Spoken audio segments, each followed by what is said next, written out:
Diyan muna tayo sa Tagaytay. Outfit check.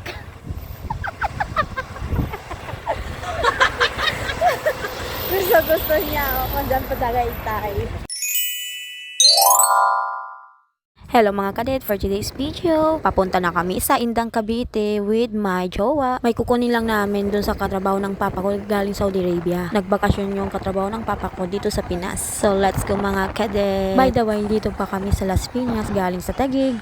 Itong daanan na ito. Daang hari, mga madaan ng subdivision. Ang gagandang bahay dun, no? Apakalawak, ang pakalinis na paligid. So tuloy-tuloy po yung biyahe namin. Walang stopover yan. At saka 2 oras mahigit yung biyahe namin. Papuntang Indang Cavite. So panoorin nyo to hanggang huli. And sa mga gustong manood ng aking video, paki-subscribe sa aking YouTube channel and click the notification bell para lagi po kayo updated sa mga videos. And paki-follow rin sa aking FB page. Thank you so much mga kadet sa mga subscribers dyan and followers sa mga manonood. By the way, tignan nyo mga kadet, ang gaganda ng bahay sa gilid, oh.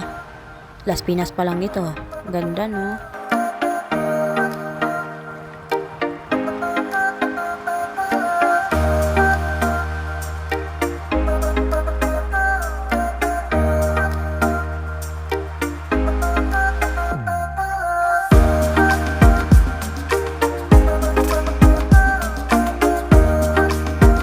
Pati yung mga puno sa gilid-gilid, ang pakaganda mo talaga, Las Piñas. Ang linis mo tignan sa paligid, oh. Sarap talaga mag long ride, sa totoo lang mga kadet. Sobrang mainit dito, mahangin pa.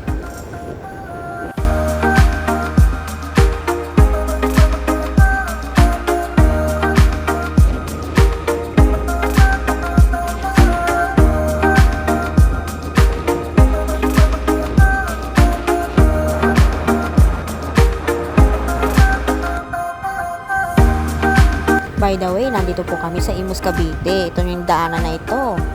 Sa tulayan na kami.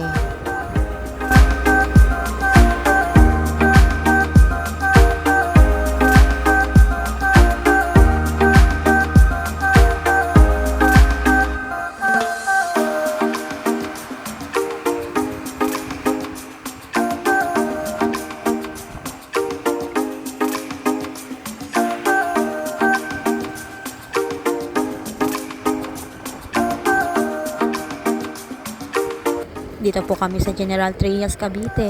Ang ganda, oh. Yung mga hayop dyan, babad-babad sa init, oh. Nakakami sa probinsya. Sa mga taga Cavite dyan, paki-comment kung taga saan kayo. Isa-shoutout ko kayo. Next vlog.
San Miguel, oh. Ayun, oh, San Miguel.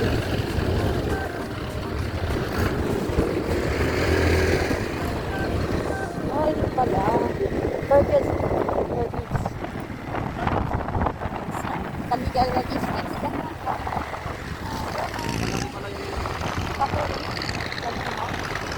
San Miguel, baka naman ipasok mo kami sa trabaho. Dream job po namin yan. Malapit na kami sa Indang Cavite. Yan. Pupunta namin yung meet-up place namin doon. Banda sa Jollibee Paseo, Indang Cavite. Tabi ng simbahan, ito po siya. Yan. Andito kami sa Indang Cavite. So, antayin natin yung katrabaho ng papa ko.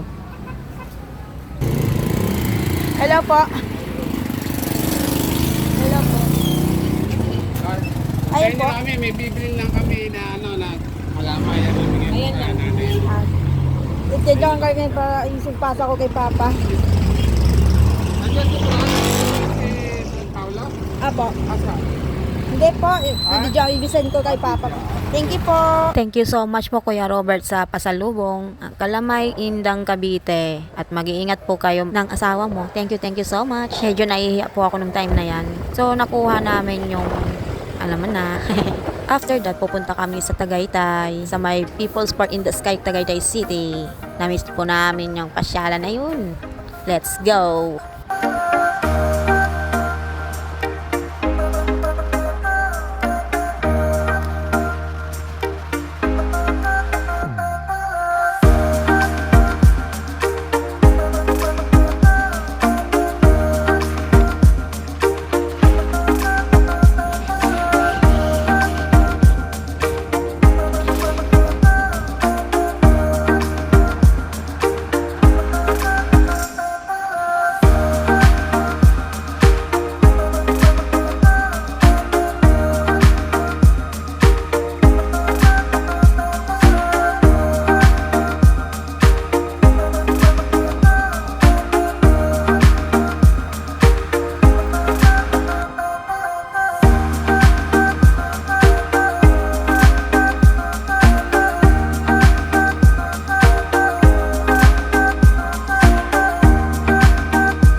Yeah, malapit na. Papunta po kami sa People's Inda.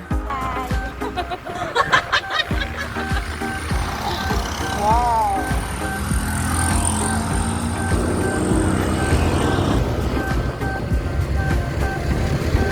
Oh, ganda.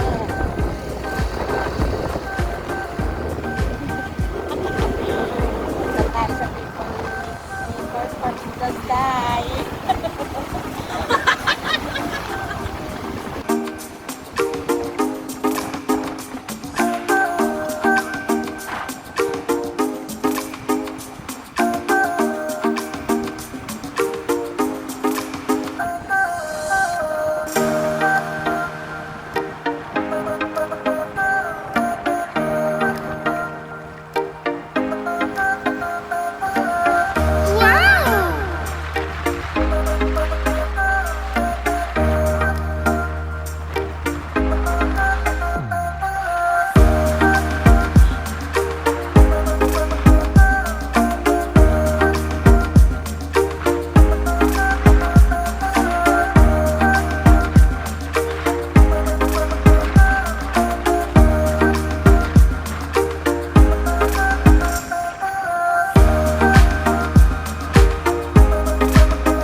Approaching People's Park in the Sky, Tagaytay City. After 4 years, andito na naman kami. Ganun pa rin. Wala pinagbago eh. Sa mga bala pumunta rito sa People's Park in the Sky, ang parking dito ng motor, 20 pesos. At yung mga sasakyan, 50 pesos. Then yung entrance way dati, 30 pesos ang bayad namin doon. Ngayon, 50 pesos ang isa. Tao. Yay! Andito na kami. Outfit check.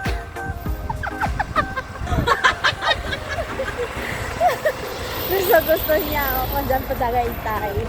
May bit-bit ako. Galing sa kasama ng papa ko.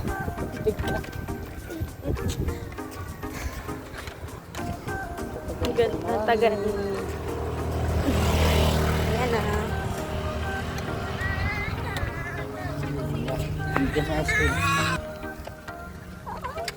Tinapos. Takbo.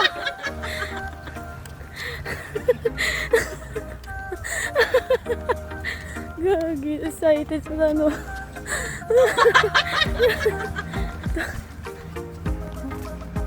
Grabe oh. Ganda.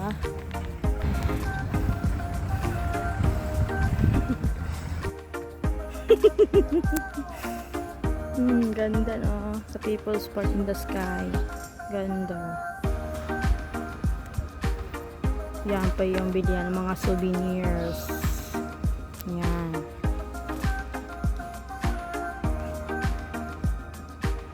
Ganda no. Mga kajet. Ayan pa yung Bulkan Taal.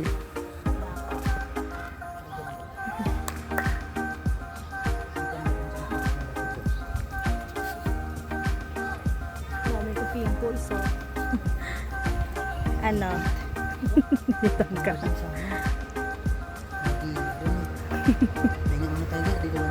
Ah, sige.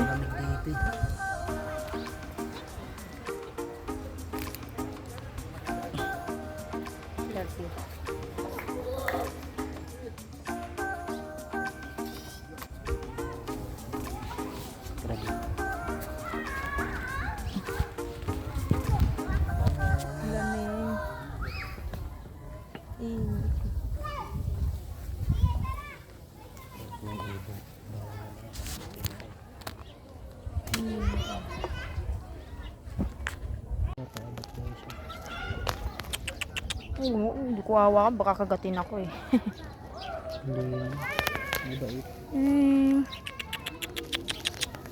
Kagatin ako nitong dila, ayoko. Oh, kagatin ako. Babae ka. Babae. Mainit ang ulo pag babae. Ayoko ng babae. Gumulupit si Bruno. Ano yan oh. Okay, yun. Hindi sa kay Bruno. Ang ganda ng view dito mga kadito. Mas maganda pala pag hapon kayo punta dito kaysa umaga. Sobrang init dito, mahangin at ramdam mo yung lamig, 'di ba? Since 2021 po kami pumunta rito. Nang umaga natabunan lang po ng fog dito. Hindi po makita yung mga view rito. Kaya gusto namin pumunta dito. Namiss namin yung galaan.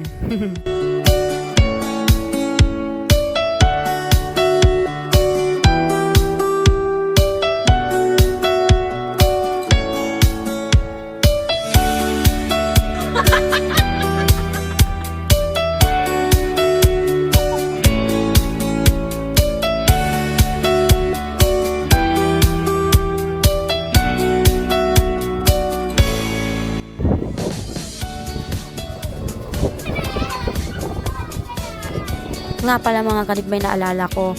Since kinder ako, nag-field trip kami dito sa People's Park in the Sky. Natandaan ko na. Kasi may nakita ko ng balon dito at saka ang pineapple. Bahay ni SpongeBob ba? So, share ko lang mga kadet.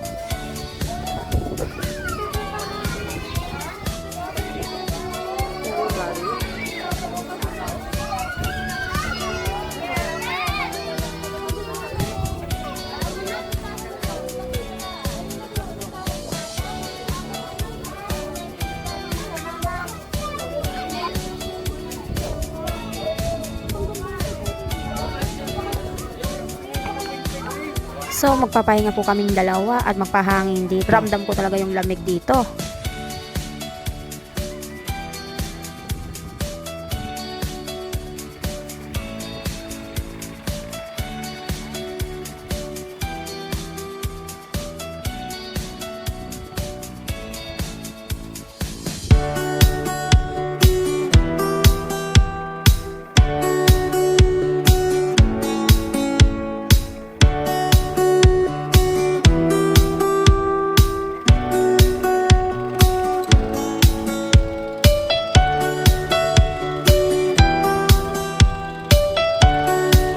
Pababa na kami mga kadit para kakain kami ng pares dun sa kanto. Gutom na kami. Mga isang oras mahigit kaming tambay rito para magpahangin. So di ko ini-explore tong iba kasi napunta namin dito noon 2021.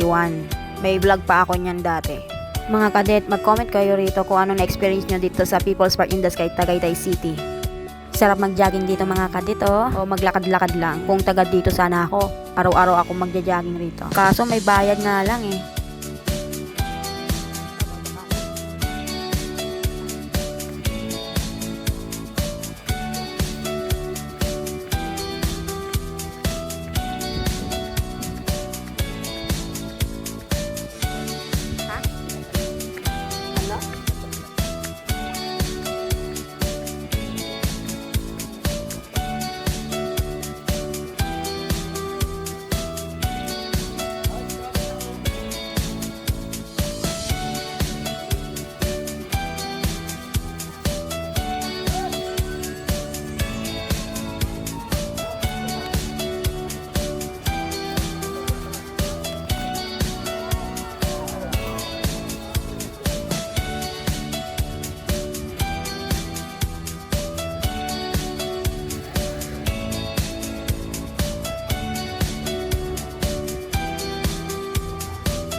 By the way mga kadet, papunta na kami sa Parisan.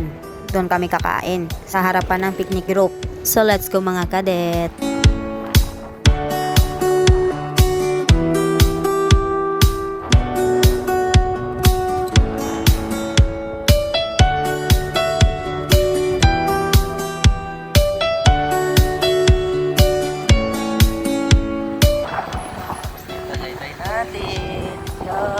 Kain na kami pares. Tapos uwi na.